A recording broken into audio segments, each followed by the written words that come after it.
a family saying that soldiers from armed forces of the Ukraine. So they're firing at targets in the residential neighborhood, and he goes, I don't quite understand. Yes, they targeted the city, the side over there, as well as the city center. Fire was coming from over there. You mean they were shelling their own city? But why? They were firing at their own people, says the father. You know what they did initially when they didn't have much weaponry here in our district?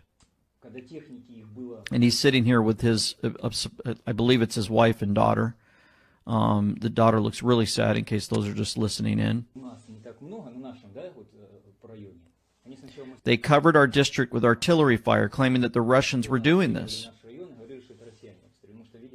But we saw where the shells were coming from. We saw this and knew what was going on. We saw this with our own eyes. We did not sleep day or night.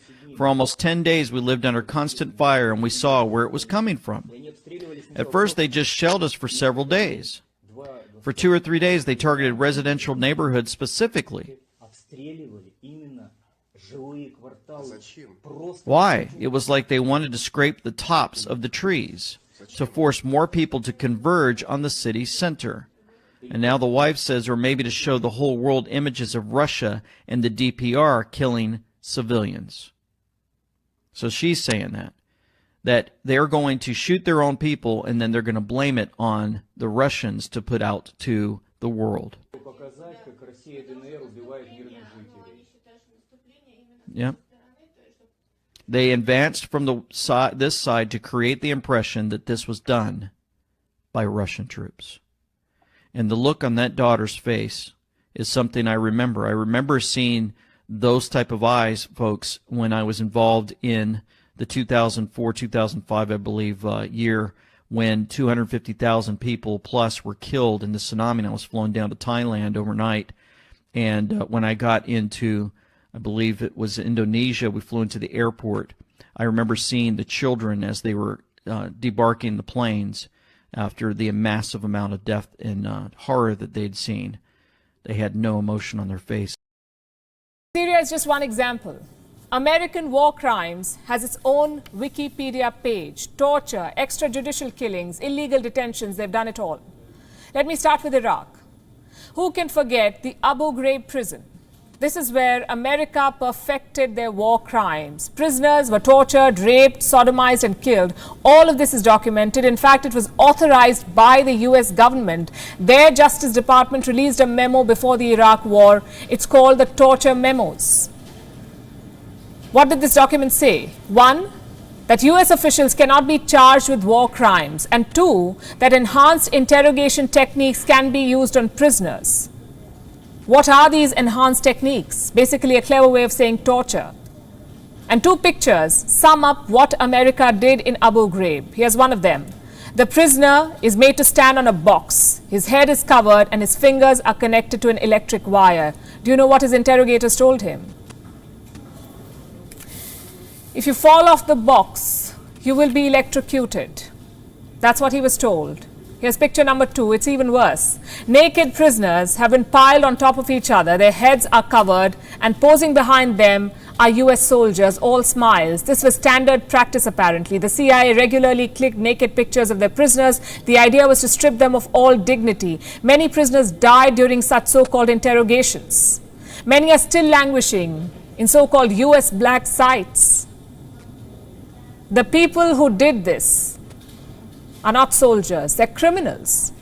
But the United States continues to protect them. Let me give you an example. In 2005, a US battalion in Iraq was hit by a roadside bomb in a place called Haditha.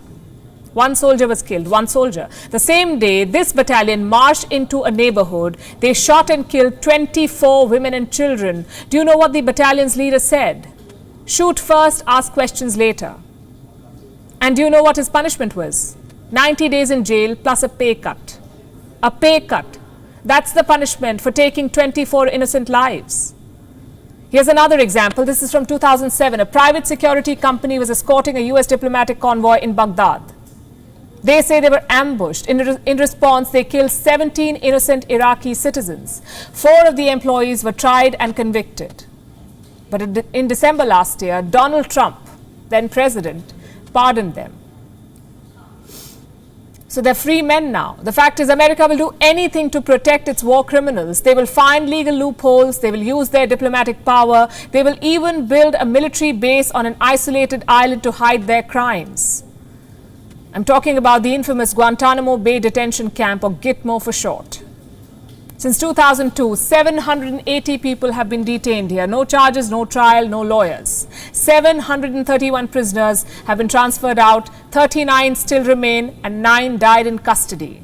Gitmo is a monument to America's ruthless crimes.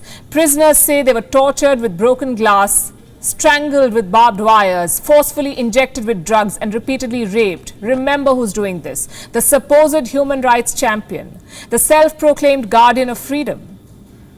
They did the same in Afghanistan. We know the Bagram Air Base is as the crown jewel of the US operation, but that was not always the case. Bagram also houses a detention camp. Prisoners were chained to the ceiling. They were beaten, sexually assaulted, and killed. Then you have a list of illegal operations: the Kandahar massacre, 16 civilians dead, including 9 children. The Maiwan district murders, 3 civilians dead. The Kabul airstrike, 9 civilians dead. This last one happened this year. An entire family was wiped out in one strike. What's the punishment for such mistakes? Apparently nothing. The Pentagon says no US soldier will be punished. No jail, no demotion, not even pay cuts. And frankly, we should not be surprised. America's drone strikes are among the biggest war crimes in human history. The president orders, the Pentagon pushes a button, and innocent civilians are massacred halfway around the world. Let me show you the numbers. Since 9/11, the US has conducted 100,000 drone strikes. Do you know how many people have they killed? At least 22,000 civilians. The worst estimate is 48,000. Could any other country get away with these crimes? No, they would be sanctioned, at the very least dragged to court. And that's the other issue. The US is yet to join the International Criminal Court, which means the ICC, International Criminal Court, cannot prosecute US soldiers. Then who can? American courts. And we all know how that ends. Even if US courts convict a soldier, their president ends up pardoning him. He becomes a decorated war hero instead of a war criminal. Hollywood makes movies on them. Late night shows interview them. This is the reality of the United States. The American war machine is actually a war crime machine. It's about time someone called them out. US soldiers arrive in foreign lands as messengers of peace and freedom, but they leave as merchants of death and destruction. So if Joe Biden wants to talk democracy and human rights, maybe start with your own military.